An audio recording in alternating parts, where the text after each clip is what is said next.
3. Assalamualaikum warahmatullahi wabarakatuh. Alhamdulillahirrahmanirrahim. Wabihi nasta'in ala umuri dunya waddin. Assalatu wassalamu ala asrofil anbiya'i wal mursalin wa ala alihi wa sahbihi ajma'in. Amma ba'du. Oke, untuk memulai materi pada kesempatan ini, marilah kita buka dengan lafal bismillah. Bismillahirrahmanirrahim. Baik, perkenalkan, nama saya Nela Bella Fitriani, biasa dipanggil Nela. NPM saya 2301011058. Nah, di sini saya akan menerangkan tentang tafsir ilmi. Nah, bisa dilihat ya, pengertian tafsir ilmi. Pengertian tafsir ilmi adalah penafsiran Al-Quran yang dikaitkan dengan ilmu pengetahuan modern. Maksudnya, penafsiran. Nah, ada yang tahu penafsiran? Penafsiran itu adalah menjelaskan atau mengetahui makna dari ayat-ayat Al-Quran agar lebih jelas maknanya. Nah, di sini ya, pada tafsir ilmi ini itu menafsirkan ayat Al-Quran yang bersangkutan dengan sains atau ilmu pengetahuan. Oke?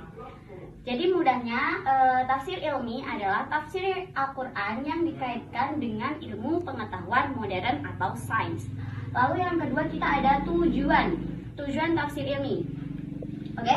Tujuan tafsir ilmi itu untuk menunjukkan keselarasan antara ayat-ayat Al-Quran dengan ilmu pengetahuan modern. Nah, maksudnya di sini itu menjelaskan atau menegaskan bahwasanya Al-Quran itu bukan hanya tentang cerita rakyat atau tentang bacaan saja, tetapi pada isi ayat Al-Quran itu selaras dengan ilmu pengetahuan atau valid, logis juga dengan ilmu pengetahuan. Jadi itu nyata loh, Al-Quran itu pedoman seumur hidup ya, dan bisa dikaji seumur hidup. Itu tujuannya. Oke, lalu kita masuk ke ciri-ciri. Nah, kan tafsir ilmi itu kan membahas tentang sains ya, bersangkutan dengan ilmu modern. Jadi ciri-cirinya itu kita akan buat lebih singkat ya. Saya membuat lebih singkat dari kata sains, S-A-I-N-S, sains. Nah, S ciri-cirinya sumbernya dari ayat Al-Quran ya. Karena penafsirannya yang ditafsir itu ayat-ayat Al-Quran, jadi sumbernya dari ayat-ayat Al-Quran. Oke. Dan yang kedua ada A, sains, S-A-A, analisis ilmiah ya. Sudah jelas sekali penafsirannya itu menggunakan ilmu pengetahuan modern atau sains. Jadi dia menggunakan analisis ilmu pengetahuan modern zaman sekarang ya. Contohnya saja, kita langsung masuk ke contoh lebih mudahnya agar ciri-ciri dan contoh. Contohnya saja pada Quran surah Al-Zumar ayat 21 ya.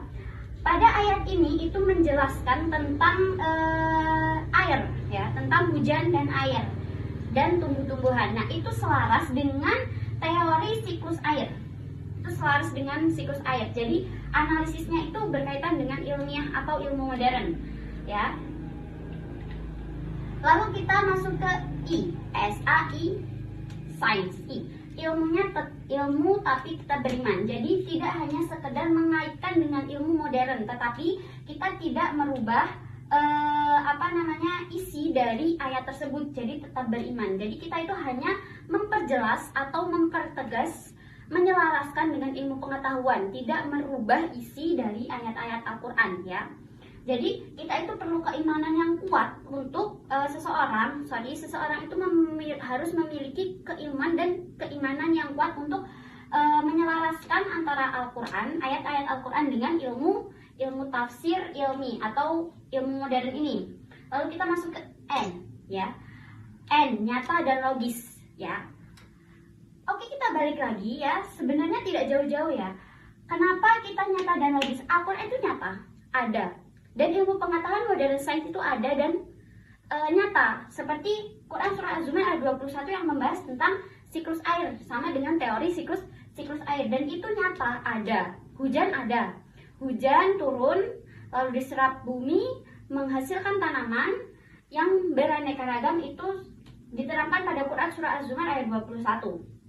Dan itu sama tentang siklus air, teori siklus air tentang penguapan, turunlah hujan, diserap tanah, lalu diserap tumbuhan dan tumbuhlah beraneka macam tumbuhan, sama saja. Nah, itu nyata dan logis, ada di kehidupan nyata, itu ada di bumi, itu ada, dan itu adalah termasuk ciri-ciri dari ilmu tafsir ilmi. Lalu yang selanjutnya seimbang. Maksudnya seimbang di sini tidak berat sebelah antara ilmu pengetahuan modern atau sains dengan keilmuan agama atau ayat-ayat Al-Quran itu seimbang, ya, seimbang, tidak berat sebelah, sama saja nyata dan logis, ya, seimbang, nyata, ada, dan logis, ya. Banyak sih contohnya, itu banyak, tidak hanya tentang siklus air atau Quran surah Az-Zumar, lalu ada juga sejarah tentang Big Bang. Tahu kan Big Bang itu tentang terjadinya alam semesta. Nah, itu juga ada pada Quran surah An-Nazm kalau tidak salah, ya. Pokoknya sekitar ayat itu, sorry ya kalau lupa. Itu juga membahas tentang alam semesta. Lalu ada juga Quran surah Yasin, itu membahas tentang matahari, ya, rotasi matahari atau putaran matahari, poros matahari, ya, seperti itu. Jadi itu sama. Jadi di sini dapat disimpulkan bahwasanya Al-Quran itu tuh adalah ilmu yang paling tua dan sudah ada sudah zaman dahulu, dan itu tuh nyata sampai sekarang gitu loh, logis, ya. Jadi itulah tadi penjelasan dari tafsir ilmi. Semoga bermanfaat dan bisa menjadi referensi bagi kalian dan menambah keimanan kalian. Cukup dari saya. Apabila ada kurang dan lebihnya, saya mohon maaf. Saya akhiri. Wallahumma fiq ila aqwamit thoriq. Wassalamualaikum warahmatullahi wabarakatuh.